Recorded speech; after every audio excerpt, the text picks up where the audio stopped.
Welcome to this week's WWE Raw Recap show brought to you by RP2 Division. Now here is your host, Ronald Ray. Hello, ma'ams and sirs, and welcome to another edition of Raw Commentary and Recap Show. I am your host, Ron Ray, your boy with a cornbread accent.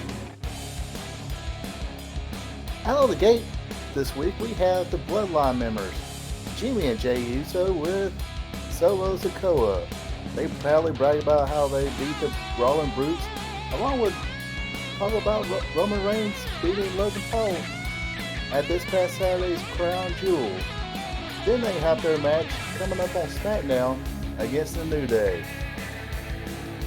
Of course, this will bring out the New Day. Usos gave the New Day props for being multiple-time tag team champions. Also, their success was with Up, Up, Down, Down, and even being on Netflix. Oh, and they also gave them props for being the second best tag team in the WWE. Xavier Woods would remind the Usos that New Day holds a record that the Usos are chasing. Also, he patiently stated that they are first generation superstars and not grandfathered in. And before the teams could finish up this promo segment, Matt Riddle's music hits and he makes his way to the ring. We want to ask Xavier Woods if he wanted to join the band that Matt Riddle and Elias are starting up. But he was interrupted by the Usos, or Matt Riddle, told everybody, hey, don't be stressed. Well, I'm stressed. I hit the bong. He asked everybody if everybody wanted a hit of the bong, and couple of them tapped a little bit. Uso slapped it, and this did not make Matt Riddle happy. He said, "There's three of you guys, and 1, 2, 3 of us. Why don't we have ourselves an old-fashioned 6-man tag match?" Yeet. What the hell's yeet? Anyways. So this would lead to a 6-man tag with Matt Riddle with the New Day going up against the Bloodline of Jimmy and Jey Uso with Solo Sikoa. The Bloodline was shot for a huge portion of this match, but Matt Riddle would get the hot tag and started clearing house. He would hit the RKO on Jimmy Uso, but failed to notice a flying tag to Solo Sikoa. Solo would hit Riddle with a swinging solo for the W.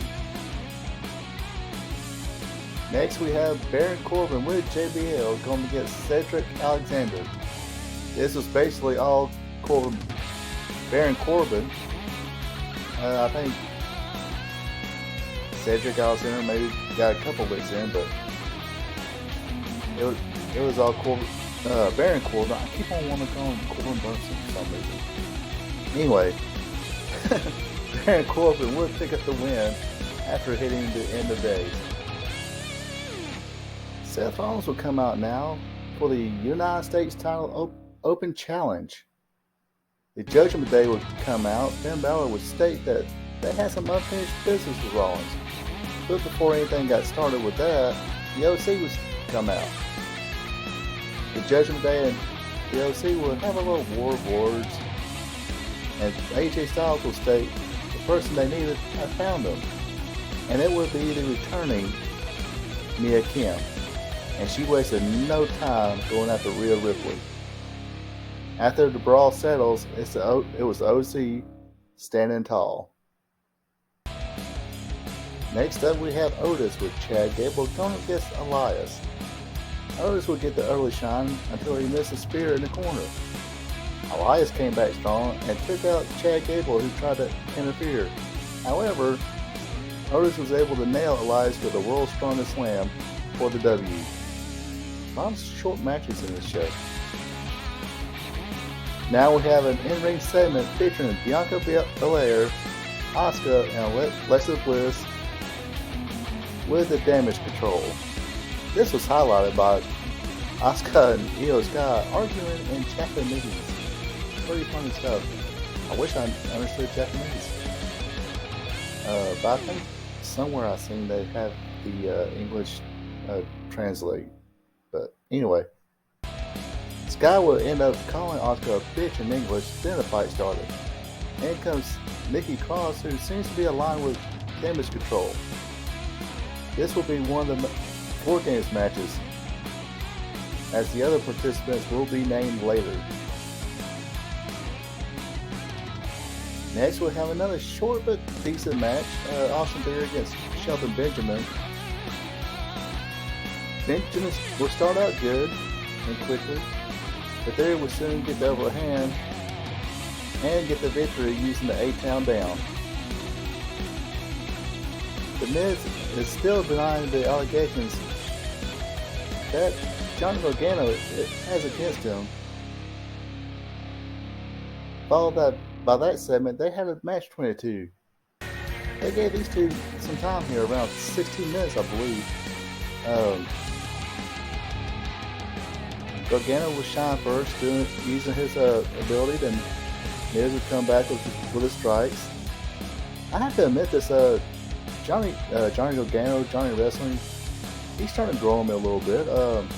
I know him and Tommaso Ciampa had some great matches in NXT, but I think they main evented their big show, 4 or 5 their big shows in a row. And it was starting to get a little stale. But this program with The Miz is pretty good. The Miz would pick up the win using a no rod after The Miz had to, as if Loomis pulled him under the ring. However, after the match, Loomis would appear and attack The Miz using a steel chair. And the saga continues. Next, we have another short match with Nikki Cross just totally running over Dana Brooke to win the WWE 24/7 Championship. When we get backstage, we see that Nikki Cross decides to throw the belt in the trash. And I believe this would officially retire the 24/7 Championship. Now for the final segment, here we have Seth Rollins coming back for another attempt to find an opponent for his open challenge. Out will come out Bobby Lashley, and he would just destroy Seth Rollins all around the outside of the ring. The match would never get started as Lashley was sent to the back. This does sound like a great opportunity for someone to do something. And on cue out comes Austin Theory to cash in the Money in the Bank briefcase. Goes for the cover immediately, only to get 2. Goes for the 8-count down. Rollins would reverse it. Goes for the pedigree. Theory would escape. Austin Theory would hit his own version of the pedigree, only to get a 2 count. Theory would go for a clothesline, only to end up in the outside when Seth Rollins ducks. Rollins would take control for a while. He goes for the curb stomp, but Theory reverses and hits the 8-tail down. Lashley would, unfortunately for Theory, pull the referee out. Then Theory really screws up here and starts yelling at Bobby Lashley and calls him an idiot. Said he ruined it for him, and of course Lashley, being a professional ass kicker, will start beating the hell out of Austin Theory now. This will allow Seth Rollins the opportunity to hit the curb stomp for the W. Austin Theory would fail in his cash in. Poor guy. Anyway, this was an okay show. Some not too many a lot of decisive victories, short matches. Wasn't too bad. Kind of interesting to see where the whole Miz, Loomis, and Gargano thing goes. And wonder what they're going to do now with Austin Theory, now that he doesn't have a briefcase to carry around no more. For me, I would hate that gimmick. It's like, okay, let me win it, then cash it in that night, so I ain't got to carry it all over the place. but that's the way things go. Anyway, that's it for me this week. You folks take it easy, and I'll catch y'all next time. We here at RP Tube Vision would like to thank you for tuning in. Don't forget to like, subscribe, and share. Also check out friends of the show Ecolife and Natural for home-crafted candles, hand cloth, and other home and personal goods. Look them up on Facebook. Link will be available below the video. That is Ecolife and Natural.